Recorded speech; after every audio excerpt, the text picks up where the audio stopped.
Hi, it's Lucy here, and I've got something really special to share with you today. And this is actually the very first time these have ever been shown anywhere.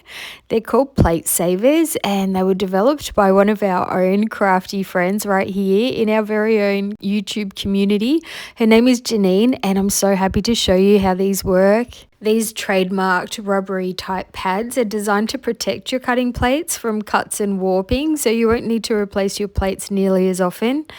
I've been saving my brand new die cutting machine from Journalsay just for this moment, since the plates are completely clean, making it the perfect way to see how the Platesavers perform and whether we notice any cutting marks after a few trial runs. And before we jump in, I'll also show you the instruction sheet that comes with them. It's super easy to read and shows exactly how to build your cutting die sandwich and which plates you'll need. And no special plates are required. Platesavers says it's compatible with most die cutting machines with a 6-inch wide opening. And you can also, of course, use it on larger die cutting machines too. And I'll be using the die cuts from today's trial to create a couple of cards as well. I'll make them on video a bit later. So here's the sandwich suggestion, and I've done a couple of trial runs and found the perfect pressure for my machine when using the Platesavers. And here's the setup that works really well for me. I start with the base plate, then add 2 folded over sheets of printer paper, followed by the shim that comes with this die cutting machine. Then it's 1 3mm cutting plate and a Platesaver. And then you just add the die and the thick card. It does suggest doing it the sharp side up, but I do love to do it sharp side down. And then another Platesaver, and finally the second 3mm plate. I'm going to turn on the sound so you can hear this in action. This particular die is normally really loud, but with the Platesavers, I'd say the noise is reduced by around 50%. It's already a noticeable difference. It's really good. I pretty much always run my dies through twice, just in case something doesn't cut all the way through. And if you're wondering whether Platesavers will work with your machine, they're compatible with a wide range of standard die cutting machines, and that includes the Viva 6 and 9-inch models, the Spellbinders Platinum 6 and Platinum Scout, the Sizzix Big Shot 6, Big Shot Plus, and the Big Shot Switch Plus electric machine. They also work in the Gina K Designs Intricut, and as you've seen today, I'm using them in my Journalsay machine and they work perfectly here too. Just make sure to adjust your sandwich if needed to get the right pressure. And first we'll check the Platesaver, and as you can see, it's taken the full impact of the cuts. But here's the real test. Has it actually protected my cutting plate? There's not a single mark on it, and that's using a really unforgiving die, as you can probably tell by looking at the Platesaver. Isn't that amazing? So let's try another one and see how it goes. This time I removed one of the folded printer paper shims from the sandwich, and I probably should have left it in. I'm using pattern paper now, which is slightly thinner than the 300 GSM card I used for the sentiments die. And I only ran it through once, and in hindsight a second pass would have helped too. So most of it cut really well, but there are a couple of little areas where I'll need to give it a hand with a craft knife. So if I've left the paper in, I think that would have helped it to finish it off. This die cut frame is one of the pieces I'll be using on a card shortly, and the papers I've chosen are from Uniquely Creative's April kit, Echoes of the Outback.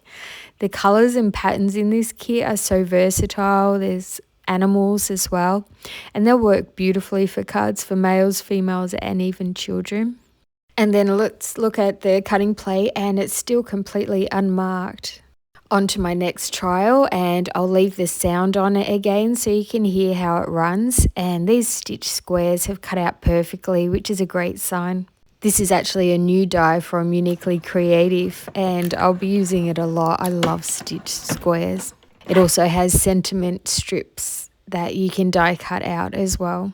I'll definitely be using these Platesavers from now on whenever I'm die cutting. I'm still getting the hang of them, but as I get more experienced, I'll be sure to share updates in future videos and show how they're working over time.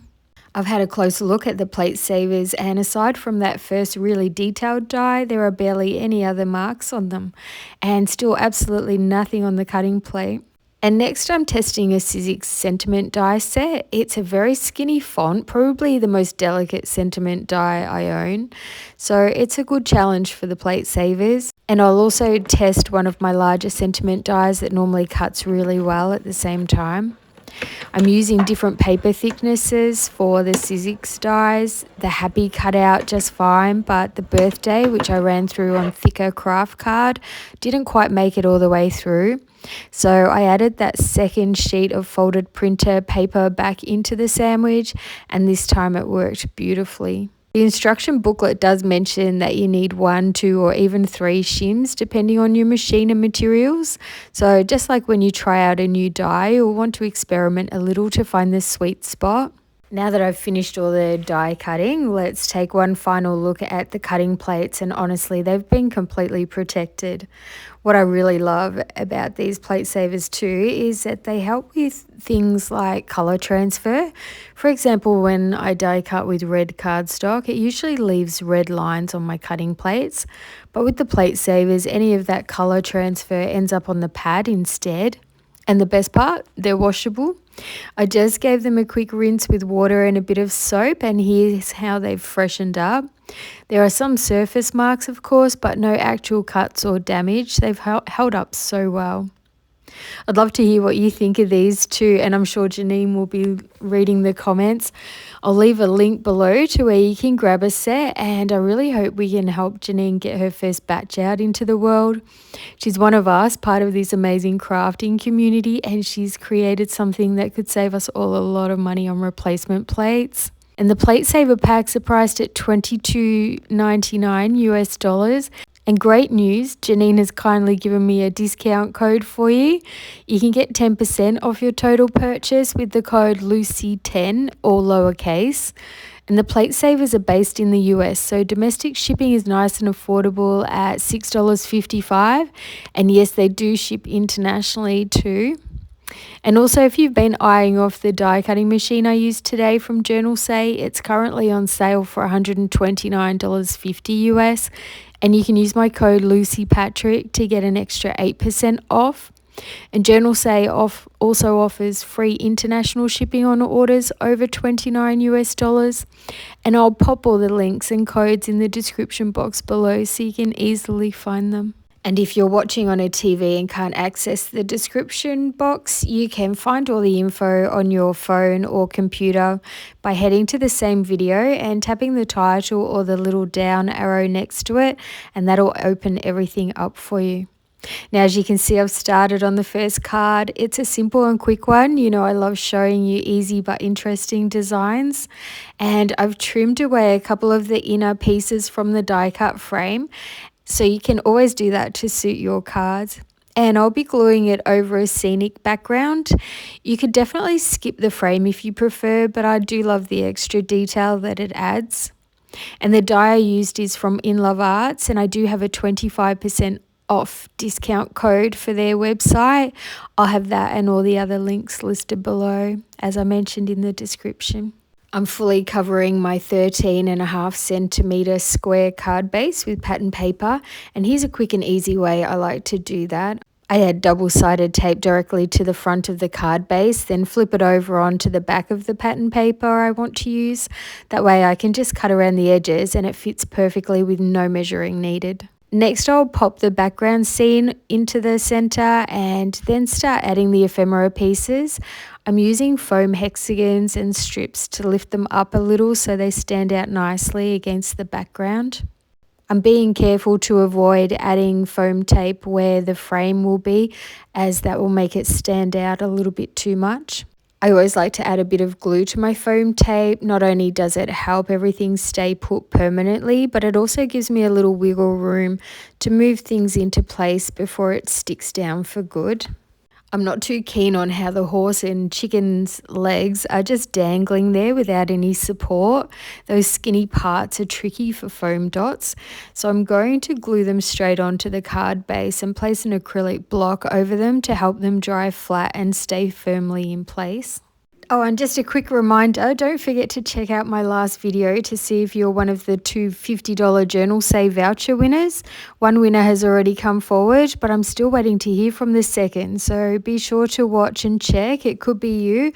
Otherwise, a new winner will be drawn in my next video. And for the sentiment, I'm giving it a double layer to add a bit of dimension. I've die cut happy and birthday in different colours because I knew the space was going to be tight, and this way, even if they overlap slightly, it still looks intentional and both words are easy to read. And then here's the finished card.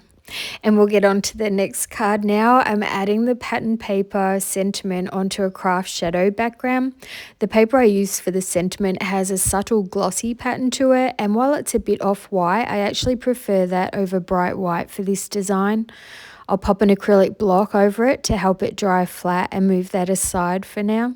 I've covered the card base with pattern paper the same way I did for the last card, and these little squares are just under 5 centimeters each, and I want to give them a nice border, so I'm testing out both craft and wood grain paper to see which one works best. I ended up liking the wooden pattern more. It adds a nice warmth, so I'll cut 4 squares just slightly larger than 5 centimeters to get a thin border around each one.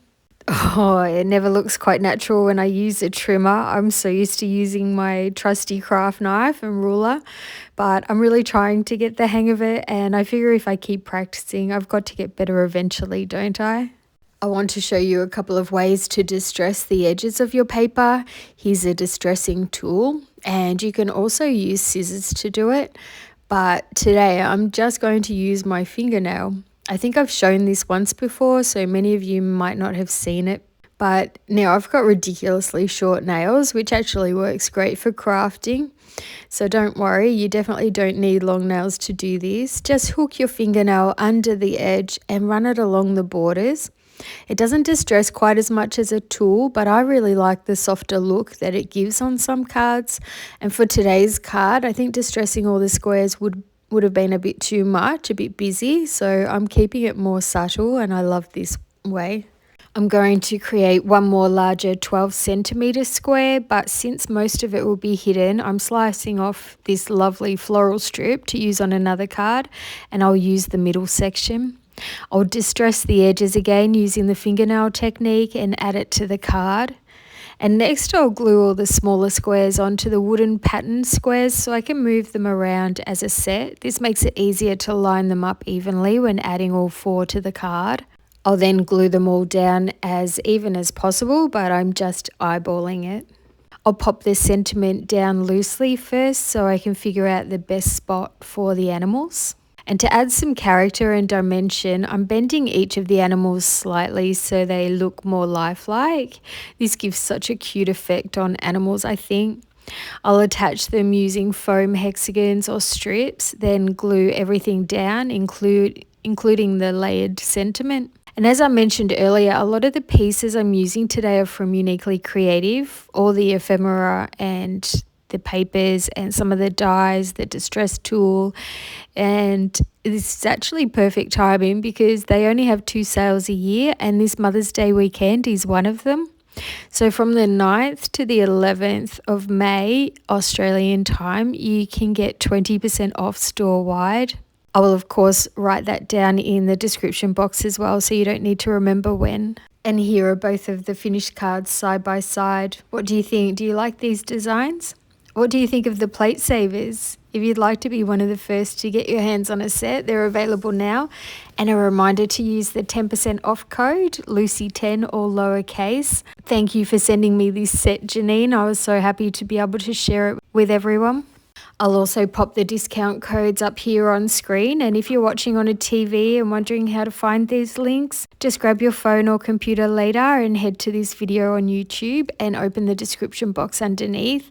That's where you'll find everything linked for easy access. Now I want to give a heartfelt thank you to those of you who've supported my channel so generously this week. This has been the most support I've ever received in one go, and I'm so incredibly grateful. Thank you. If you'd like to support the channel too, you can shop through my affiliate links or leave a super thanks or visit my Buy Me a Coffee page. All of those details are in the description box as well. And before you go, make sure you like, subscribe and share this video if you think it might help a fellow crafter. And this video on screen includes the $50 Journalsay voucher winner announcement. I'm still waiting to hear if it could be you. Happy crafting and bye for now.